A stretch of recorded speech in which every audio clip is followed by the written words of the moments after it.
Hello folks, welcome to the canal Chano Jose. Today we got this video about why the cooling fan never turns off. So there's a reason why. There's a sensor that goes into the cooling system, so it reads the temperature of the motor or the coolant, and that way it tells the fan to turn on or off, depends on the temperature. So it works at ground. So when it gets to a certain temperature, it closes the circuit and it sends ground to the relay. So for that, we're going to show you what the problem is and what the solution is. We've been having problems with this car where the fan doesn't turn off at all, it just keeps running. So that keeps the idle control valve to run a little rich on air, so the engines rev up a little bit higher on the idle, so it never gets to a normal operation temperature. So we're going to show you how to replace the sensor and where it's located so your fan works properly, so it turns on and off. So as we're looking at the engine, we're showing you the full component of the thermostat housing and all the sensors and where the hoses will connect, right where the temperature sensor for the fan switch will be. This is the fan switch that is connected to the thermostat housing. So this is going to be located right below your distributor cap, right below here, bolted into the head. But it's really hard to get a really clear image, so we got an extra unit that we're going to show you how it's located. This is sitting just like this. This will be your bottom hose going into the radiator, and this is the upper hose going into the radiator. So as you're looking at it, you got 1, 2, 3, 4 sensors onto the unit. One is located right into the housing of the thermostat, and that's the fan switch. And what this guy is doing is that our switch is not working properly, and to take that off, we're going to show you right in the car, but we're going to press this tab. We press that tab and we pull, and that gets our connector off the sensor, and that's a one wire connector. So that's how it's connected into the sensor. So to take that off, we're going to show you how to do it when it's right in the car. So this is an image of how it's located into the car. So there's two pieces to this. There's the housing of the thermostat, and there's the base that goes into the head. So this is bolted down by 3 bolts, two bolts, 2 studs, and 1 bolt in the bottom. So what is doing that, this is the housing of the thermostat, so this goes into these 2 studs that you can actually remove. So those are 10mm studs, so you can put this housing, once you put your thermostat, you put it right over it, and then you secure it with those 10mm nuts that come with it to secure it. And that's all you do, just put those 10mm nuts. But the purpose is to show you that these are 2 pieces, and if you need to work on this and you can get it inside the car, in the engine, you can take this housing off, take the hose off, take the housing off, and you can take this whole thing off by undoing this, disconnecting, and you can take that off in case you break this or you need to do some work on it. So that's the purpose of having 2. This is where the thermostat will be in as well. So now that we have explained a little bit of this, so you can get an image of what's going on in the engine, we're going to show you how to take it off from the engine. We're letting the engine cool down so we can take some antifreeze out, so we can get these sensor off the housing. So I want to show you what the problem is, folks. So we got a connector down here for the sensor, for the fan switch, and the fan is on.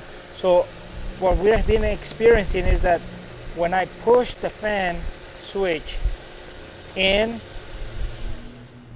the fans turn off, or the fan turn off, and then I let go, it turns on. Pushed in, see, I just move it around a little bit, wiggle it, it doesn't get. So what it's doing is the connector on the fan is bad. So that's what we've been experiencing. The fan never turns off because the vibration on the motor, I have to push it in or tilt it a little bit so the fan turns off. So we've been getting some bad readings on this, so the fan always on, which is good, so the car doesn't overheat. But the car never gets to a normal operational temperature, so we're gonna replace that. We're letting it cool down, but I wanted to show you what the problem is. So it's the fan switch. So we want to expose this. These are the same temperature sensor for this fan switch, and they're from the same car, from a 91 to a 94 Tercel, but there's two different connectors. There's this one that is rounded from the outside and square from the inside, and there's this other one that is square from the inside but a little bit more square from the inside, from the outside. So two different connectors, as you can see how it looks.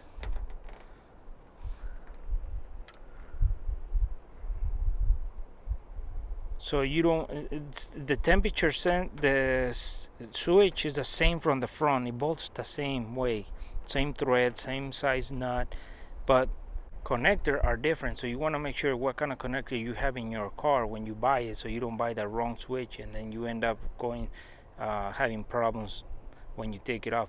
So you want to make sure that you get the right sensor for the right connector, so you don't have to cut the wires and replace the connector. So one thing, so make sure you get the right one for your car depending on what connector you have. So this is how this unit is sitting right now. So we're gonna be doing is taking this sensor off. So what we're doing is we're using a 11/16 deep socket because it has to go in to the square part, and this connector is gonna be in the way for a short socket. So what we do is we take it off, and then once you loosen it, once you disconnect it, you take it off, and then you get the new one, or the one that you're gonna put in. You put some Teflon on it, and then you put it into the housing, the new one, and then you tighten it with the 11/16, and then you connect it back. You connect it back on, and you start adding the antifreeze that came out, and we should be good to go. But we're gonna show you the process. This is just to give you an idea of what we're doing outside, so you can get a better picture of what we're gonna be doing inside there. So what you want to be doing is check your temperature, because once you take that, we're going to be draining a little bit of the antifreeze on the radiator so we can lower the level on the engine. But we want to make sure it's cool so we don't open the radiator cap and we burn ourselves. So you want to make sure that that gauge is down when you have your engine open, when everything turns on the dash, or that temperature is down. So that's good. So now we open the radiator cap and it's cool. Be careful, put a rag over it, but make sure you open it when it's cool, not hot. And never open a radiator when it's hot. You gotta let it cool down. And then now we can put a catch pan for the antifreeze that we're gonna drain out of the drain plug, so we can lower the level of the fluid on the engine, so when we take the sensor off, we don't spill a lot of fluid in the back. We wanna make sure that the level is low. So we do that.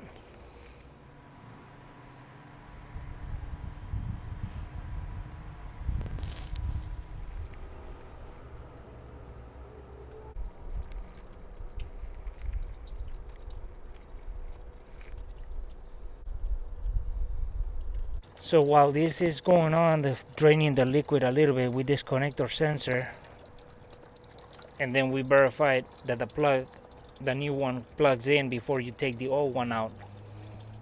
And what I have done is I have removed the air box and all the plastic to the side, so I can have access to the sensor on the back.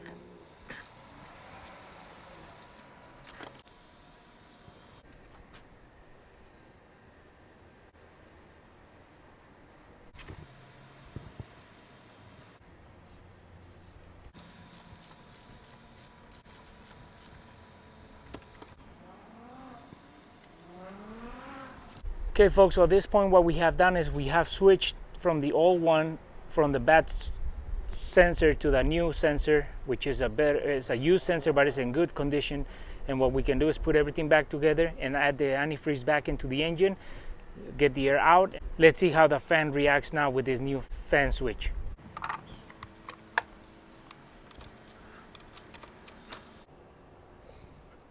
So as soon as we closed this little drain point, as soon as we took off that sensor, and we noticed that there was no liquid coming out of there, so there was no point of draining more liquid.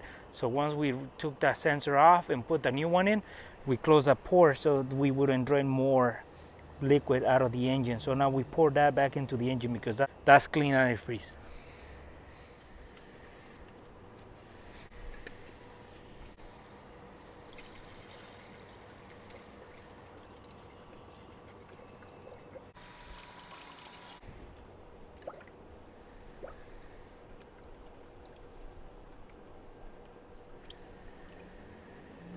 So at this point, what we're gonna be doing is we got the spill-free funnel to act as a highest point on the engine.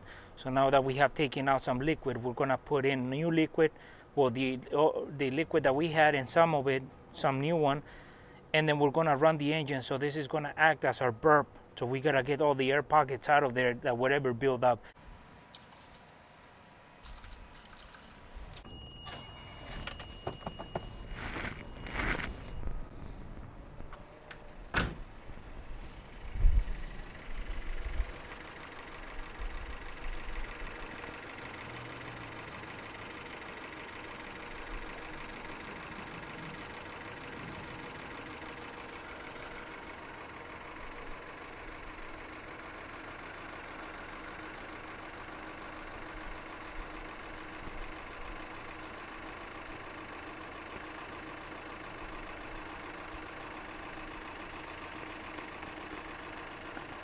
So now we still have the engine that is cold, so we got it running to warm it up and see if the temperature switch for the fan kicks in. It makes the fan kick in because right now the fan is off. So now we have the fan that hasn't turned on because before it will turn on with the vibration of the engine because there was a bad connection here or the sensor was bad. So we're gonna get the temperature to go up and see how this if the fan kicks in. Here we have the fan that has turned on by itself.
And these are all the tools that we use. We use a 3/8 ratchet with a little extension and a deep socket to reach the nut of the sensor because the connector, so a short socket wouldn't do it. So this is a 11/16, and then we use some Teflon tape for the new sensor on the threads. So that's all we did. So all other than that, we used a small pan to get the liquid out of drain the liquid out of the system, so we could be able to take this guy off without letting all the liquid come off through the opening of this. So we catch it on a pan and then we put it back in the engine and burp the air out. So that's all the special tools we use to do this job. Well folks, so this video was about how to replace the temperature sensor for the fan switch, and this video was on why it stays on also, that the fan stays on all the time, never turns off, is because this switch is not doing its job. So start by replacing that switch if your fan never turns off. So it's better that doesn't turn off than never turning on, because it overheats if it won't turn on. But this is the problem on this 91 to 94 Toyota Tercel. So with that said, we show you the procedures, the tools, and hopefully this video was useful and will help you in your next project. And if you like this video, give us a thumbs up, share this video, and we'll see you soon with more videos here in El Canal El Chano Jose.